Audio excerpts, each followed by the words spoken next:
After losing by the narrowest of margins in a recent ARCA start, Cleetus McFarland has declared his return to NASCAR, and this time he will be more determined than ever to make that first breakthrough. Cleetus is no longer just a YouTube guy who jumps into stock cars to get attention. Thus, that is the major news.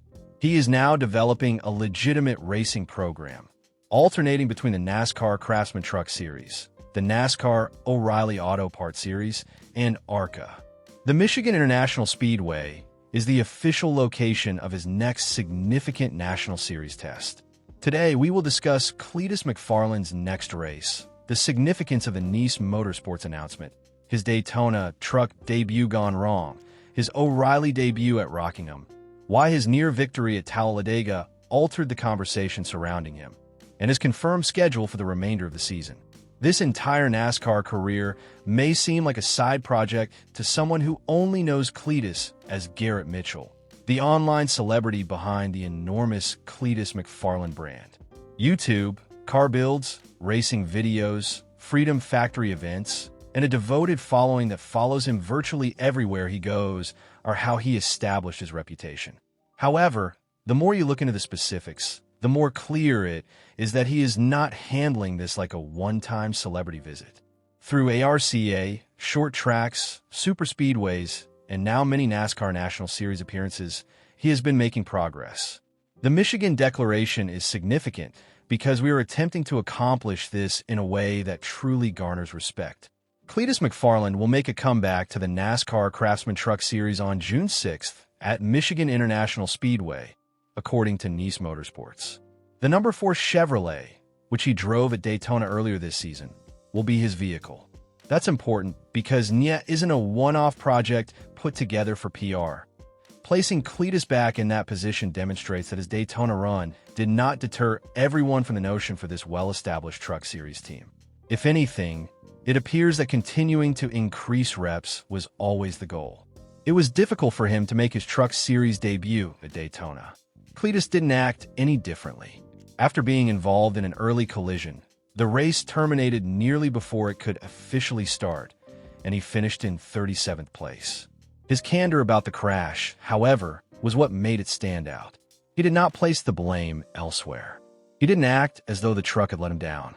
He essentially acknowledged that he was overwhelmed by the group, the speed, and the 3-wide mayhem. It was insane from the start, Cleetus said to Fox Pit reporter Amanda Bozick following the Daytona race. I wasn't prepared for us to be 3 wide right away. I was literally having the time of my life. And before I destroyed myself, I just neglected to examine myself. I was flying when I got loose coming out of turn 4. We were freaking 3 wide from the second lap on, so I was getting a little cramped, so I put too much will into it. Like a fool, I overcorrected to the left. I set myself on a path to crash into the wall, ruin the truck, and now I'm in the worst place to do an interview in the entire Daytona Speedway because Biff failed to teach me that. You can learn practically everything about Cleetus's current learning curve from that comment. He can put himself in a mix because of his speed.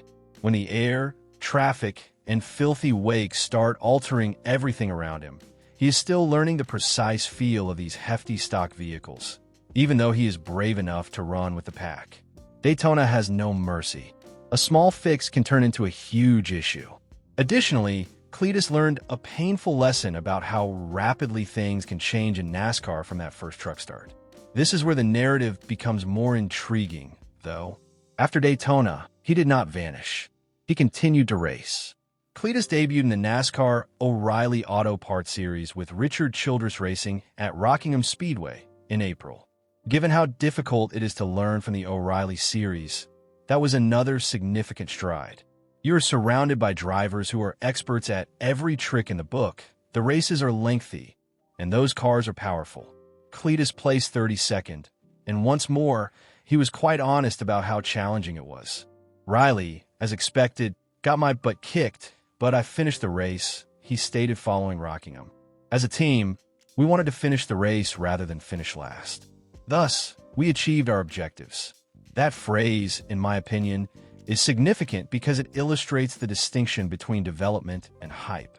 Although supporters might want Cleetus to enter and win right away, that is not how things operates. Completing the race can truly be a step forward for a driver transitioning from grassroots racing and internet celebrity to NASCAR's national ladder.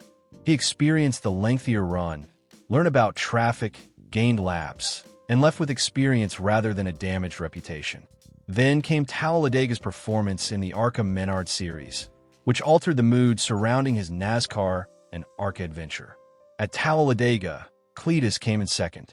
That close victory was significant because it demonstrated that he was doing more than merely surviving. In fact, he had a chance to compete.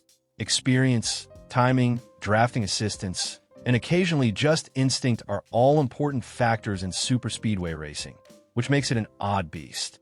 It's possible that Cleetus is still learning the more complex aspects of stock car racing. However, he was so close to victory in Talladega that the attempt had to be taken more seriously. Michigan seems like such an intriguing next step because of this. It's not Daytona. It's not Talladega.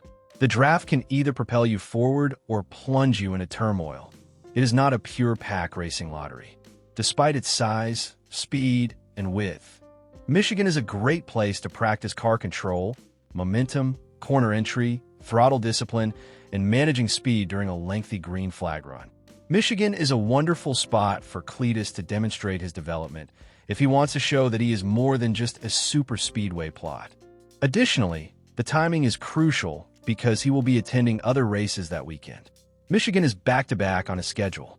He is scheduled to compete in the NASCAR Craftsman Truck Series race at Michigan on June 6th and the ARCA Menard Series race at Michigan on June 5th. As a result, he has the opportunity to develop his track rhythm in ARCA before putting those skills to use right away in the Truck Series. That kind of track time is invaluable for a budding driver. His 2026 timetable already depicts a driver attempting to gain expertise and approvals at several levels. He began the year in Daytona's ARCA and placed 11th. After the early crash, he competed in the Daytona Truck Series race and placed 37th. He participated in both the ARCA East and the O'Reilly Series weekend at Rockingham, placing 32nd in the O'Reilly race and 4th in the ARCA Menard Series East race. He placed 20th in ARCA at Kansas.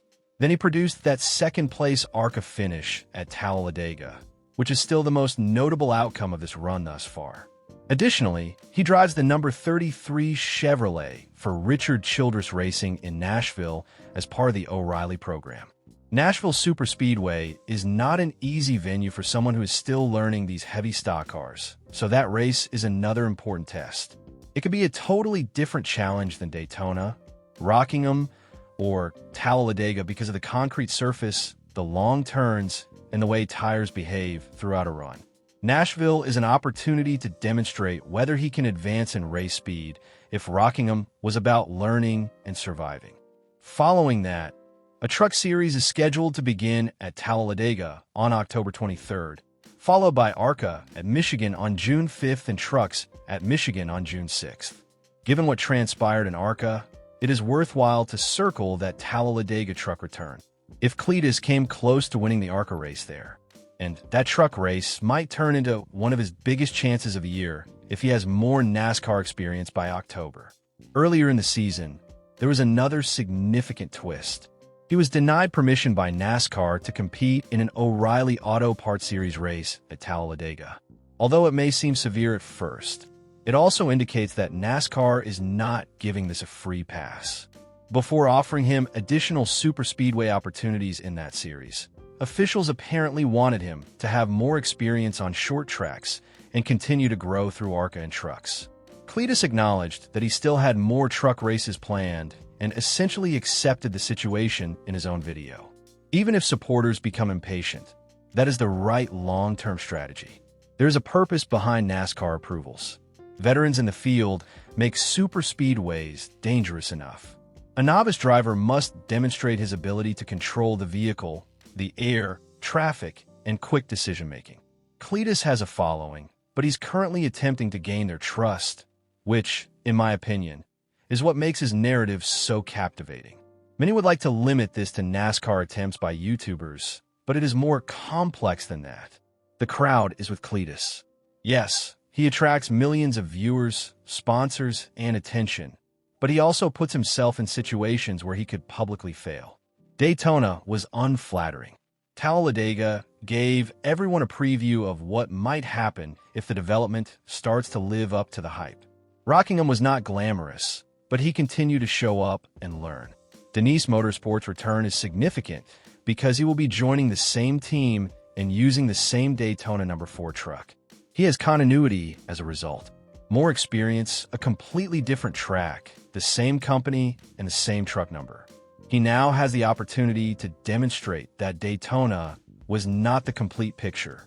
More beneficial to his growth than any viral video would be a clean Michigan race with a steady pace and no serious errors. In any case, there will undoubtedly be a vociferous fan response. They will pay attention since Cleetus has one of the most devoted fan bases in automotive media. However, NASCAR supporters also defend sport. Because he attracts new individuals, some people hope he succeeds. Before he has too many chances, others want him to show that he belongs. The Accord includes that pressure. Every lap is now more than just a racing lap. It is an assessment of the experiment's potential in the long run. In the grand scheme of things, Cleetus McFarland is emerging as one of NASCAR's most intriguing crossover tales. He's not a former stick-and-ball player making a novelty debut. He is not a famous person spending a weekend in front of the cameras. He is a creative who established his own motorsports business and is currently attempting to move up the official NASCAR ladder, which piques people's interest. Additionally, curiosity is important for a sport that is constantly seeking new supporters. Curiosity, however, only leads to the green flag. You still need to drive after that. We'll learn a lot from Michigan. This endeavor will continue to gain credibility if Cleetus maintains the truck's cleanliness, learns from Daytona along the way, and demonstrates quantifiable progress. The debate shifts once more if he can put together a powerful ARCA drive the day before and then support it in the truck race. And if he ends up on the mixed slate, NASCAR will have a plot that appeals to a much wider audience than the typical garage. The confirmed headline is straightforward for the time being. On June 6th, Cleetus McFarland will make a comeback to the NASCAR Craftsman Truck Series at Michigan International Speedway with Nice Motorsports, piloting the 4th Chevrolet. The greater question, though, is whether Garrett Mitchell can continue to translate his online celebrity into actual stock car advancement. He was humbled by Daytona. Rockingham put him to the test. He was almost awarded by Talladega. The next exam is in Michigan.